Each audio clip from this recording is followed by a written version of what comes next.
This is a fine example of abstract expressionistic art. This particular painting by Dan Cooper hanging here in an art studio in Larkspur, California. But this painting did not begin with brush and paint. It began with a computer, in fact, an Apple II. The old artist's tools, like brushes, are becoming passé, replaced by touch-sensitive graphics pads and sophisticated graphics software.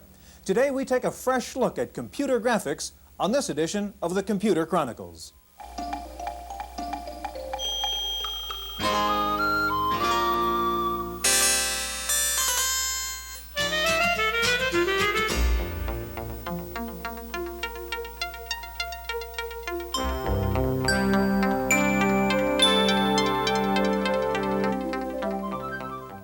The Computer Chronicles is brought to you in part by McGraw-Hill, publishers of Popular Computing magazine, featuring microcomputer applications that increase productivity for managers and professionals.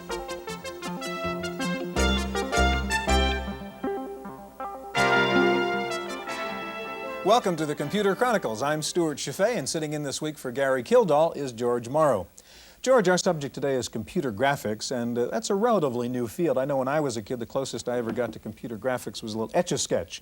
And you know, you turn a couple knobs and you can draw a little picture on a screen. I thought this was computer graphics. And I guess the analogy is really not that far off. What I want to ask you to begin with, George, is there really seems to be an explosion in interest in computer graphics right now. A year or two ago, people were talking a lot about computer graphics, but in fact, not that many people were buying or using graphics software. What has changed? What's the difference? Well, there's been some dramatic changes in the hardware that's available, the price of it, and the software that begins to drive that hardware. The Macintosh is probably the best example of this marriage of software and hardware that makes it easy to create visual images without all the work that used to have to go on. And this same thing that's happening in the Macintosh is beginning to move over in the PC world, the PC compatibles, the IBM world. And artists now are beginning to really use this stuff as a productivity tool, and I think it's going to change the way commercial artists work in the next year or two. Okay, today we're going to take a look at what influence the Macintosh had on computer graphics. We'll see an image digitizer, we'll meet a computer artist, and lots more. Now, another reason why computer graphics have taken off is because business has discovered that good graphics means good business. We're going to begin by taking a look at one business which uses computer graphics. The graphic artist runs a business based on creativity, turning ideas and concepts into visible form. Until computers, the tools available for this transformation were based on some kind of ink, paint, or dye. Putting a line to a piece of paper meant committing the idea to a form. Today, the computer's special ability to manipulate ideas is giving the artist a new electronic flexibility. Inga Infante designs book covers for a publisher several thousand miles away. While she still keeps traditional tools in her studio, she has moved most of her artwork to a computer screen. The original design is drawn on a digitizing pad. Colors are applied from a choice of palettes, always displayed in a corner on the screen. To submit her designs for approval, Inga no longer needs to make numerous copies on paper. Instead, she draws several on the screen and makes phototransparencies of each. If the publisher wants changes, Inga can recall the design from disk and make the change without affecting the rest of the artwork. Graphics packages are available for a wide range of computers, from VIC-20s to the newest supercomputers. But a sophisticated application doesn't always mean a sophisticated price. This work was done on a Z80-based machine with some external graphics support. Most impressive is the amount of time it saved. This book cover would take 4 times as long to design by hand as by computer.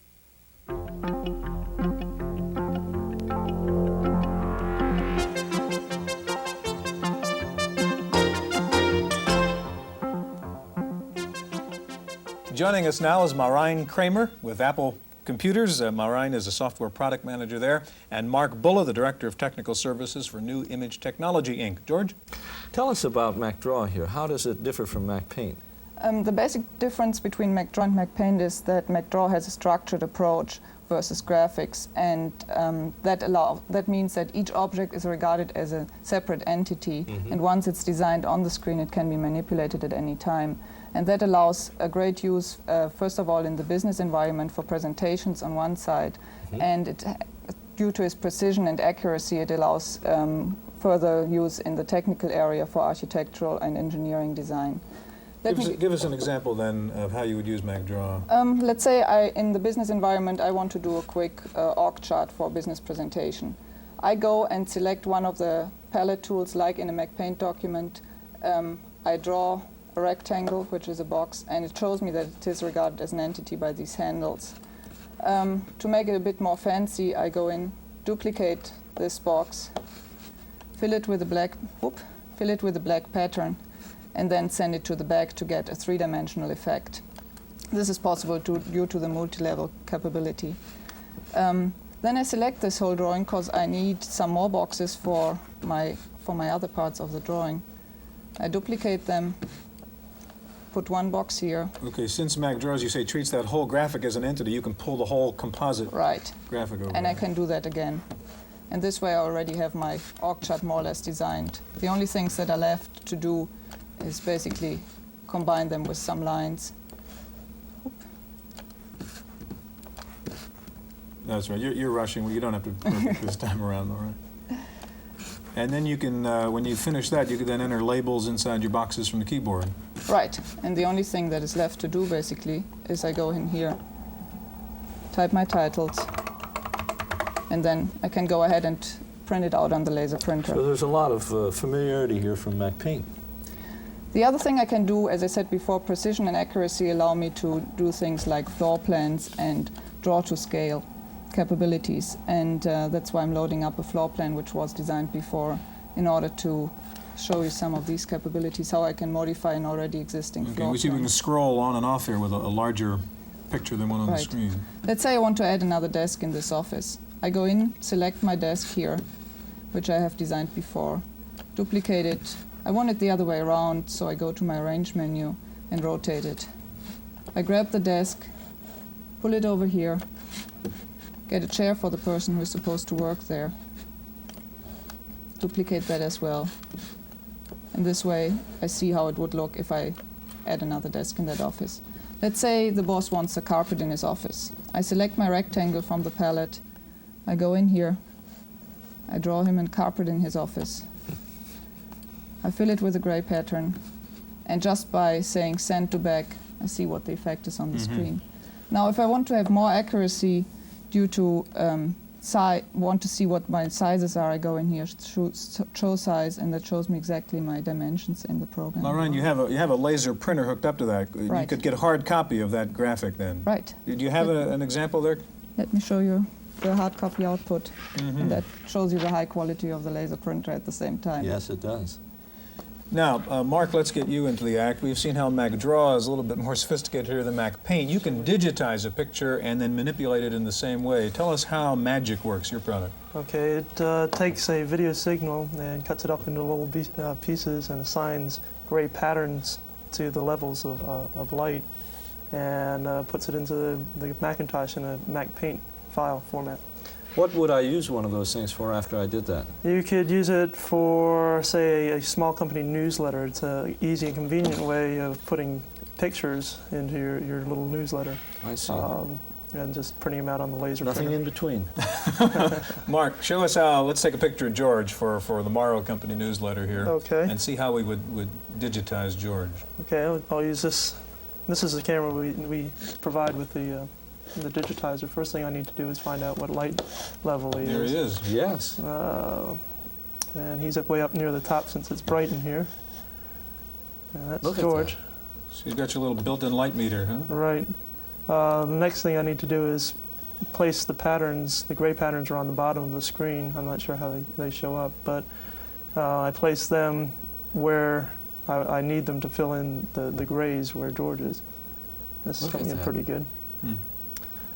All I need to do now is to go into the center and click the mouse, and it'll take a full screen picture of George.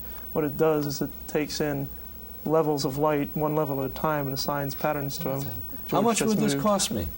This, I've got to run out and get one of these. You want to buy your picture. the digitizer itself costs $349. Uh-huh. Comes with the software and all the hardware you need to hook it up to the Mac. How about the camera? The camera is an inexpensive security camera. It costs $150. So for $500, anyone that has a Macintosh machine can do this sort of thing. Sure can. I don't think you're going to be able to keep up come Christmas. Hope not. Mark, tell us what's going on now on the screen. I'm reviewing a couple pictures that I have on the disc right now. Let's see, $1's a good one. We can review these pictures, go from one picture to the next in somewhere around 3 seconds. Amateur counterfeiting, right in front of you.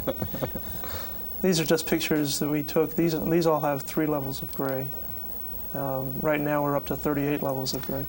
Memory technology, dense, cheap memories. Right. Now, Mark, could you take one of these pictures and manipulate them in the way that Marine was doing in MacDraw? Sure, you go into the program called MacPaint, and you can do anything with that. Actually, I'm sure you can take it into MacDraw also and manipulate it.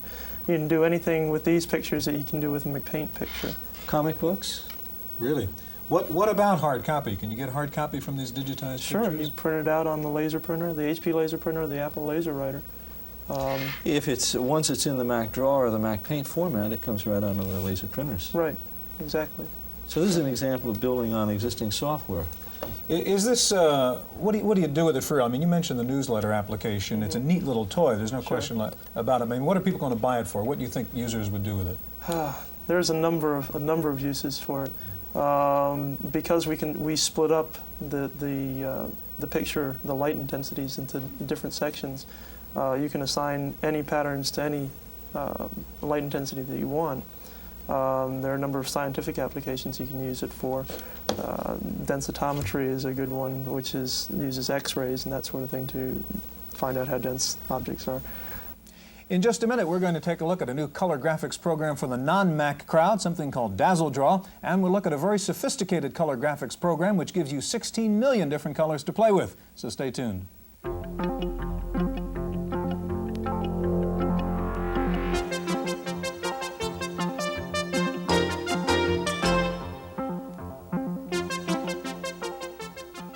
Joining us now is Ed Bernstein. Ed is the Director of Product Development in Broderbund Software. And next to Ed, James Dowlin, a computer artist with Time Arts, Inc. George. This DazzleDraw that you have, how much influence do you think the game software has had on this sort of thing? Well, quite a lot, really. I think the desire to do high-resolution graphics on screen goes hand in hand with development of games. David Snyder, who did DazzleDraw, was formerly a game programmer. So show us, Ed, yes. I'm sorry, George, what DazzleDraw does here. Well, basically it does what MacPaint does, only it does it in 16 colors and does it on a computer that costs a little bit less.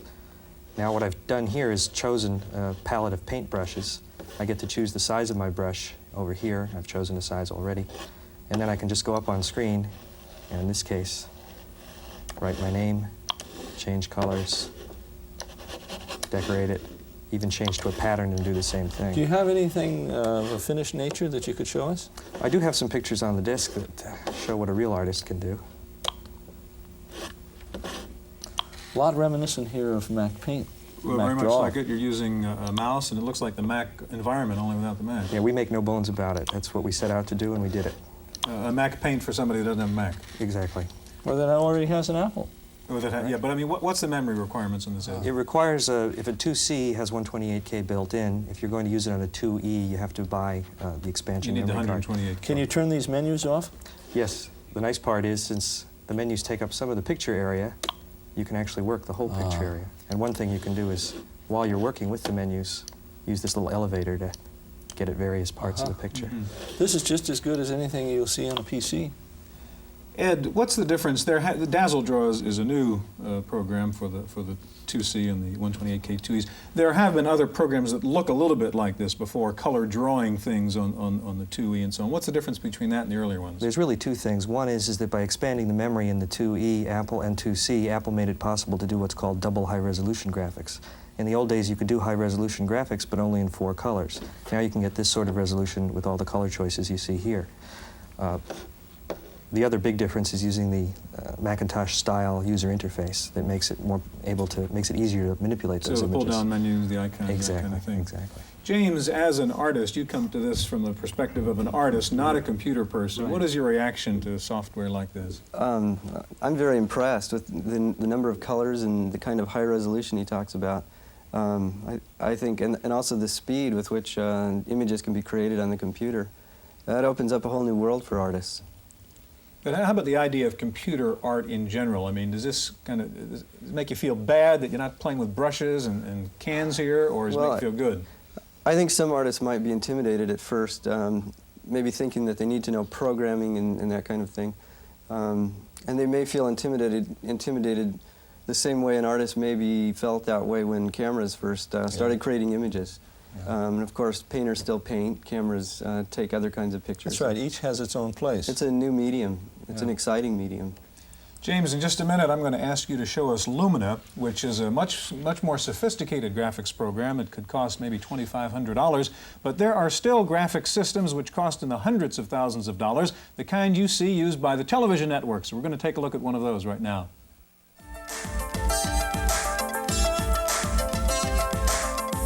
Interested in seeing a display of the hottest new computer graphics? Just turn on your television. But watching this new art form doesn't conjure up visions of mathematical coordinates and vectors. So what is the connection? A lot of parts of animation and software development are similar. And so the tools that you use for developing software are in many cases applicable to developing an animation. We take and we build a three-dimensional model in a three-dimensional space with a camera and lights, but it all only exists as databases in the computer. And what we do is, when that is all set up, we can say, let's look at this scene from where our camera is. And you wait a little bit, and the computer draws that up as if it all really did exist. And as the tools of the trade become more sophisticated, the designs become more subtle and complex.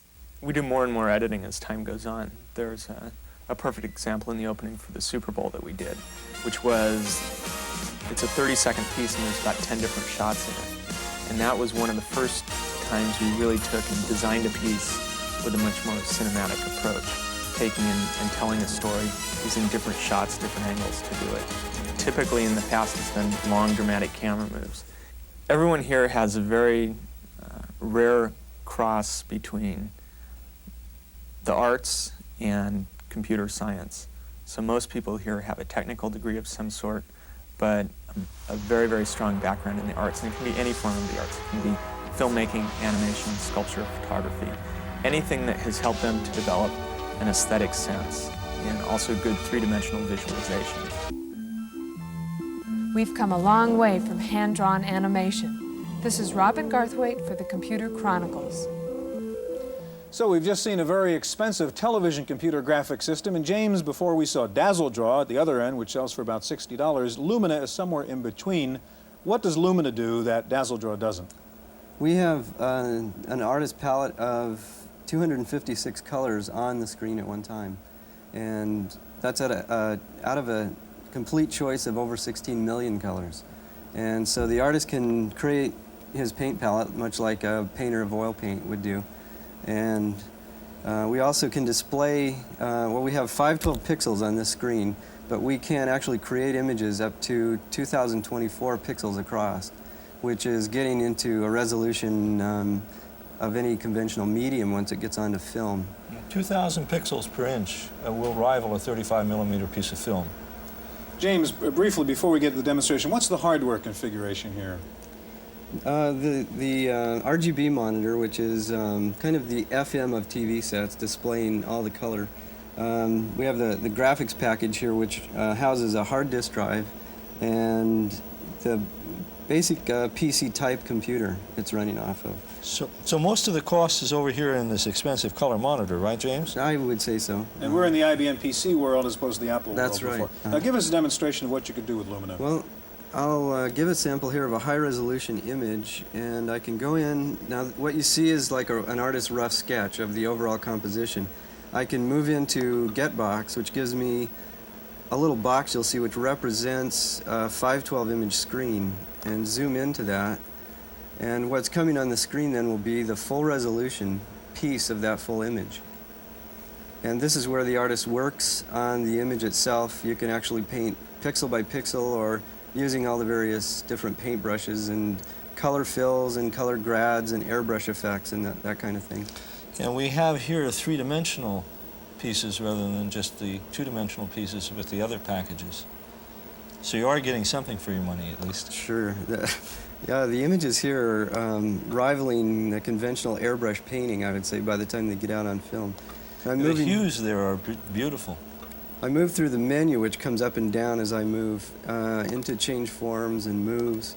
I can pick a piece of the image, move it to a new location, and this is one of the methods of editing an image, moving pieces around and around. And if this was a new piece of the image, then I would hit put box, and it would put it back in that full view image. James, could you pull up that first picture we saw? It's pretty impressive. George mentioned dimensionality, and that's a great example of kind of the 3D look you have Here's here. another detail of that full image. Yeah.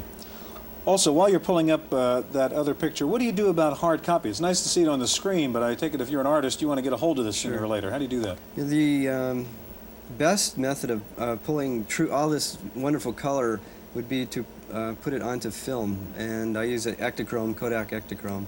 Once you get this displayed on film, you would shoot the screen? No, we use a film recorder, it's called. They range everywhere from $3,000 or $4,000 up. This is direct from disc onto film. That's right. Yeah, it's a digital input into the film recorder. So there's no compromise in the transfer. Right. The transfer is very, very good. And what's the resolution of the picture we're looking at? This is a 512 image, which has a very clean look, and part of the reason we can get such a nice angled lines, etc., without seeing too many of the jaggies, which haunts computer graphics artists. The colors have been anti-aliased, which means for an angled line you can see the various ramping, it's called, of color, which ranges from background to the current color that... This is so the monitor isn't too badly disturbed as it makes a transition from one surface to another. That's right. Gentlemen, thank you very much. We're out of time. Now, is a computer picture really worth 1,000 words? Our commentator, Paul Schindler, has some final thoughts. This is the way computers like to communicate information. This is the way human beings like to receive information. What we have here is a failure to communicate. Now, graphics are all about ending that failure to communicate, that tendency of computers to spew out tables, and the inability of human beings to turn such data into information. You know, there is a difference. Data are just facts. Information are facts in context that are usable for decisions. One of this country's biggest problems right now is its feast of data and its famine of information. Like most things done on a computer, the conversion of facts to information can also be done by hand. But as computers get cheaper and humans get more expensive, the graphics departments of this world are shrinking and disappearing to be replaced by computers. If we're not to drown in a sea of unusable data, we're going to need all the help we can get to convert it into information. Computers can, will, and must help. You've seen the signs of it on this show. Computer graphics are moving from the stick figure era into the 20th century. They still have a long way to go, but they have to go that way to save us from all that data. That's my opinion. I'm Paul Schindler.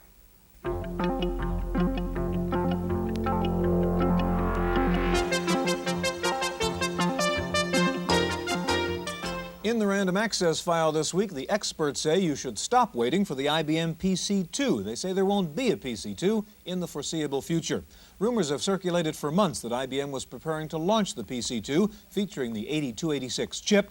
Recent price cuts in the IBM PC line also fueled the speculation of a new PC, but several market analysts now say the price cuts were aimed only at moving inventory, that IBM's margins on the current PC lines are very healthy, and that there will be a long wait before the entry of the PC-2. Meanwhile, at Apple, confusion continues to reign with rumors of massive job layoffs, hostile buyouts by Steve Jobs, and possible takeover attempts. And the general slump in the computer business was everywhere this past week. Layoffs were announced at Wang, where the company projected a quarterly loss for the first time in its history. Control Data announced the closing of 29 plants for a 2-week period. Grid Systems announced a layoff of 10% of its workforce. And Advanced Micro Devices announced the closing of its factories for 2 weeks. One booming part of the computer business is security. The U.S. government, through a program called Tempest, is modifying thousands of personal computers to eliminate the radio signals which computers emit, signals which indicate what the computer is doing. Those signals can be recorded and lead to eavesdropping. The cost of securing the PCs is incredible. The government's National Security Agency says a $3,000 computer can cost $10,000 after it has been silenced. There is no silencing one Paul Schindler, and that's a good thing. Here's Paul with this week's review. Once again, it's time to take a look at some software for kids. This time, we're going to have a look at Sticky Bear ABC for children from 3 to 6. Now, I've tried it out on my precocious daughter, Marlo, who's just 4 years old, and she loved it. First, let me say that it comes nicely packaged with a book and a poster as well as some stickers. Now, I don't know about your kids, but Marlo loves stickers. You know, it's difficult to say just what age range is appropriate for some of these programs, but I think the Sticky Bear people got it just right. Now, you look and see if you agree.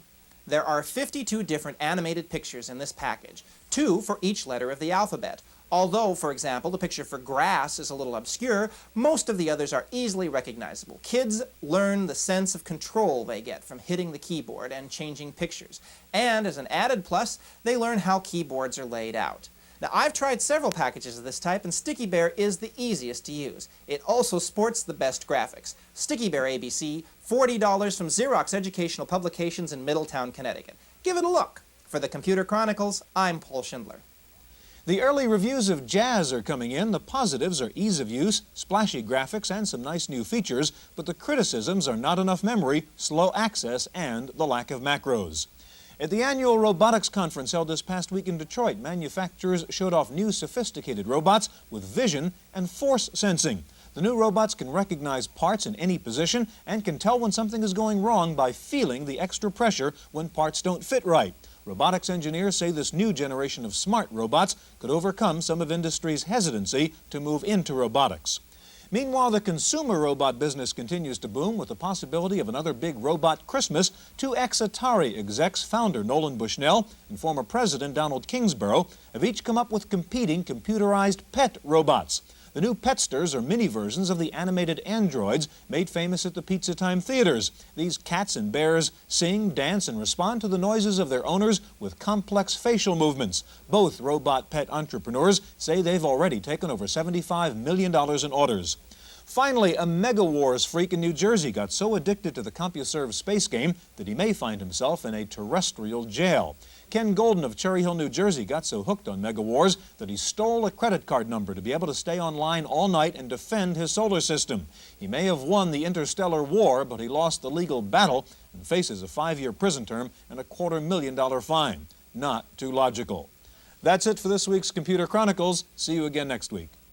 The Computer Chronicles was brought to you in part by McGraw-Hill, publishers of popular computing magazine, featuring microcomputer applications that increase productivity for managers and professionals.